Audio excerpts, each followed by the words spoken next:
है आपका टेरेस। अभी इसका ऊपर प्राइमर स्टार्ट होगा।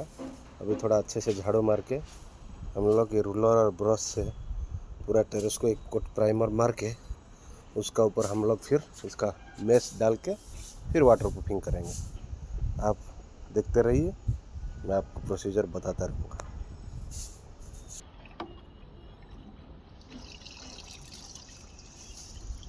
अभी प्राइमर स्टार्ट हो गया, पूरा ऊपर तक लगा।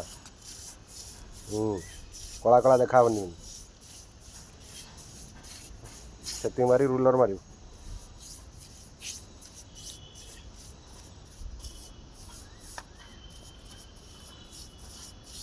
आउ नौनु। अभी प्राइमर स्टार्ट हो गया है।